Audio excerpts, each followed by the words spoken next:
We're just about 80 days from the US election, and make no mistake, regardless of the outcome, Bitcoin is about to melt faces. We know RFK Jr. and Trump seek to make a strategic Bitcoin reserve, aiming to accumulate anywhere from 1 million to 4 million Bitcoin. The bullishness of this cannot be understated, but the Harris campaign may have just revealed bolder and even more bullish news for Bitcoin. You're going to want to stay until the finish, because we have some recent news out of Apple that is definitely not priced in at the moment. Hey, we got a lot to cover. Let's get in.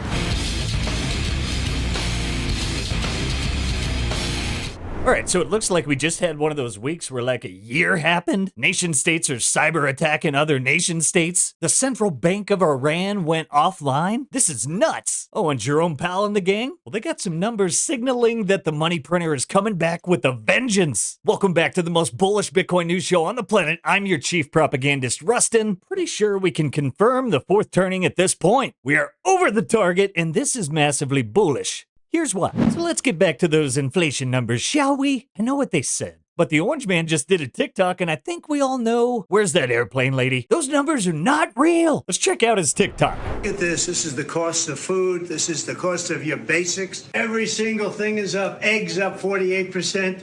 Cookies up 27%. Look at what's going on. Butter up 31%. And this is just the beginning. It's a disaster. Inflation is on a tear, obviously, and while RFK and Trump seek to possibly save the US dollar through a strategic Bitcoin reserve, Kamala has other plans. But before we get to that, let's take a look and see how these guys seek to combat inflation and possibly save the US dollar through a strategic Bitcoin reserve. Check this out. What does it mean for the United States to have a strategic Bitcoin reserve? A strategic reserve is when a government or business stockpiles specific materials to help when unexpected events arise. So why would a government want to hold Bitcoin? What strategic benefits could be gained from that? The U.S. national debt is over $35 trillion today. Anything that can help the U.S. pay off its debt strengthens the financial position of the country. One way to strengthen your position is by holding assets that increase in value over time. If this happens faster than new money is being printed, then it could help a country pay off a larger amount of debt in the future. Bitcoin's value grows so fast because it has a limited supply of 21 million. This supply can't be changed. You would have to convince the vast majority of the network participants that the Bitcoin they hold will become worth less, and they won't agree to that. The United States already owns 213,246 Bitcoin today. If the U.S. could obtain 5% of all the Bitcoin supply, for example, this could help to pay off a significant portion of the national debt. If more countries create a strategic Bitcoin reserve, the price is impacted more. So being among the first countries to adopt it can be a great strategic move to increase your wealth relative to other countries. We're currently just 117 days after the halving. We have a whole lot of time and a whole lot of room to run. Hey, we get a lot more news on the adoption front, but let's get into this because these new proposals from Kamala Harris are stupidly bullish for Bitcoin. I think Stephen Lubka nails it right here. The money Kamala Harris will print will far outweigh the regulatory pressures in regards to the price of Bitcoin. Get your head in the game. I agree. Because while Trump and RFK maybe are looking to strengthen the dollar, Kamala Harris is looking to possibly just destroy it entirely. I don't know if you guys know this, but massive money printing is stupidly bullish for Bitcoin. You know what else is stupidly bullish for Bitcoin? Government price controls. Do you know what this means? Please see the Weimar Republic. It's education time. You see, ladies and gentlemen, prices are a language. It's communication. It lets producers, suppliers, merchants, and consumers all understand a little bit of what's going on. Prices rise, we understand there's scarcity. Cheaper prices, we understand that there's like abundance of this product or good. It's easily accessible. But everything that has happened right now, from inflation to where it began, what's happening now, well, it's all because the base layer of language, the money, is broken. So no one can communicate the proper value of goods anywhere. And all this will do is 10x that effect. Because now, through price controls and a full-on corruption of the language of value that's needed in an economy to function, well, throughout history, this has led to horrible outcomes. And this clip here from Eric Cason and Hodl on what Bitcoin did, it just nails it. Check out this clip. None of us can predict in any meaningful way like what we can leave to our children because how much the political establishment has absolutely f***ed up every single economic and monetary standard that there is. Yeah. We literally have put our life savings into magic internet money from a man who we don't even fucking know because our governments have failed us so miserably. And like 10 years ago, I was like, you know what? Magic internet money man who I don't fucking know, he's got a better idea than these dumb motherfuckers. So I'm just going all in on this. God. And if it doesn't work out, it's fucking better than participating in the war economy. It's so fucking true. It's so true. I had the exact feeling you had 10 years ago. I was like, okay, random Japanese guy, let's do this thing.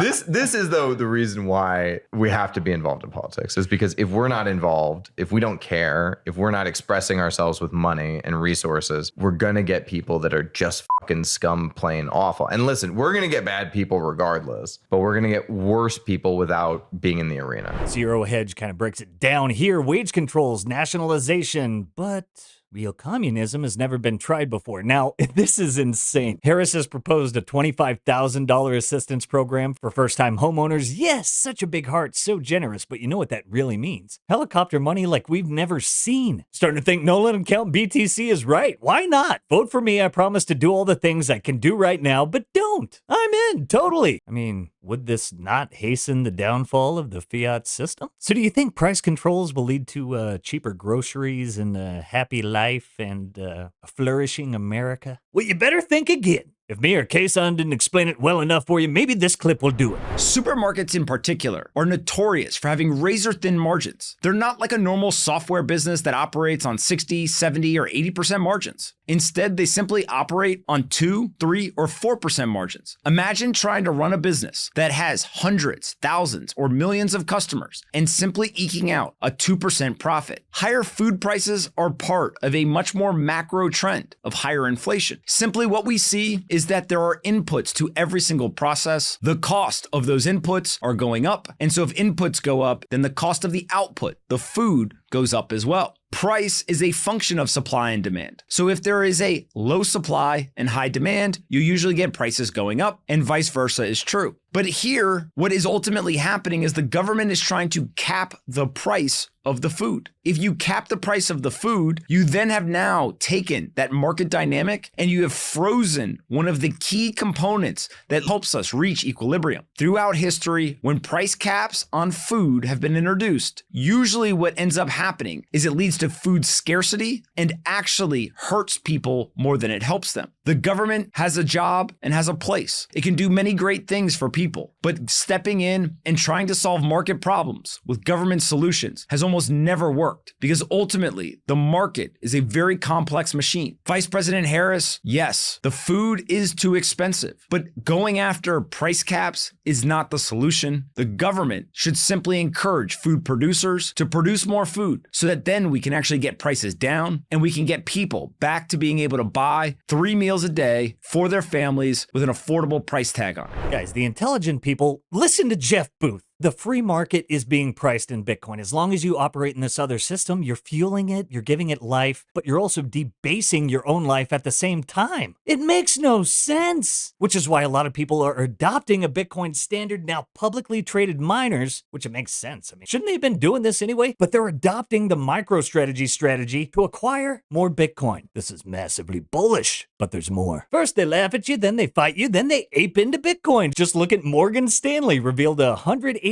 million Bitcoin allocation just a week after pitching it to clients. Wall Street is waking up, and we are just so early in this thing. At least I thought we were early. Take a look at this. Norwegian Central Bank bought over 1 million shares of MicroStrategy. But what's wild is Grok's analysis of this. Is Grok a Bitcoin maxi? Check this out. In a shocking move that has left financial analysts scratching their heads and Bitcoin enthusiasts chuckling in their basements, the central banks of Norway and Switzerland have decided to dip their toes into the world of Bitcoin. Instead of investing directly in Bitcoin, they opted to buy shares of MicroStrategy. I mean, we all love Michael Saylor, MicroStrategy and whatnot, but a company that has more Bitcoin than common sense. This is great. It's like choosing to buy a picture of a pizza instead of the actual pizza. Grok just said you should take all your Bitcoin and put it into self-custody, otherwise it's not your Bitcoin. Hey, we get a lot more bullish news to reveal, including a play from Apple that might just send hyper-Bitcoinization into hyperdrive. But before we do, help us keep the lights on, like, subscribe, and pay tribute to our sponsors, the masters of Bitcoin self-custody, the Bitcoin Way. If you're looking to learn how to Bitcoin, how to properly secure your Bitcoin, you might want to head on over to the newly revamped Bitcoin Way website, where you can begin your road to Bitcoin sovereignty today. If you're looking to schedule a free 30-minute consultation, go ahead and use that link below in the show notes. All right, so we have VanEck predicting $325,000 Bitcoin this cycle. My question is, were they accounting for this news from Apple as well as price controls and hyperinflation? I don't think so. They may be undershooting here. Let's continue. You see that number? That is a big ass number, 35 trillion. It really is this simple. You're definitely not going to want to go down with the ship, and neither does Apple. It looks like they're opening their iPhone NFC payment chip to third parties for the first time, which could make Bitcoin payments possible. Guys, think of Apple. They make UI easy. You know how insane it's going to be when people have a multi-sig with a hardware wallet, their phone, and their Apple Watch? You know how easy that makes things? You know how many people already have those products? You know how many people already use Apple Pay? How many merchants? And now they can just receive Satoshis through Lightning through Apple Pay? Absolutely none of us are bullish enough. So what did we learn today? Well, basically we learned that everything is bullish for Bitcoin. Hey, buckle up because new all-time highs in Valhalla await. Now what do you think? Strategic Bitcoin reserve backing the US dollar? Or price controls and hyperinflation crushing the entire fiat system? Which is more bullish? I don't know. But either way we win. Let me know what you think in the comments below. Space Monkeys! Ready to sacrifice himself for greater good. Click here to keep this bullish anti-status party going. Hope you guys have an amazing weekend. Cloud World is getting out of hand. If we continue on this trajectory, I don't know what next week will entail, but f*** it, we'll have fun anyways. Catch you next time. Peace. If you prefer to go down with the ship, fuck you.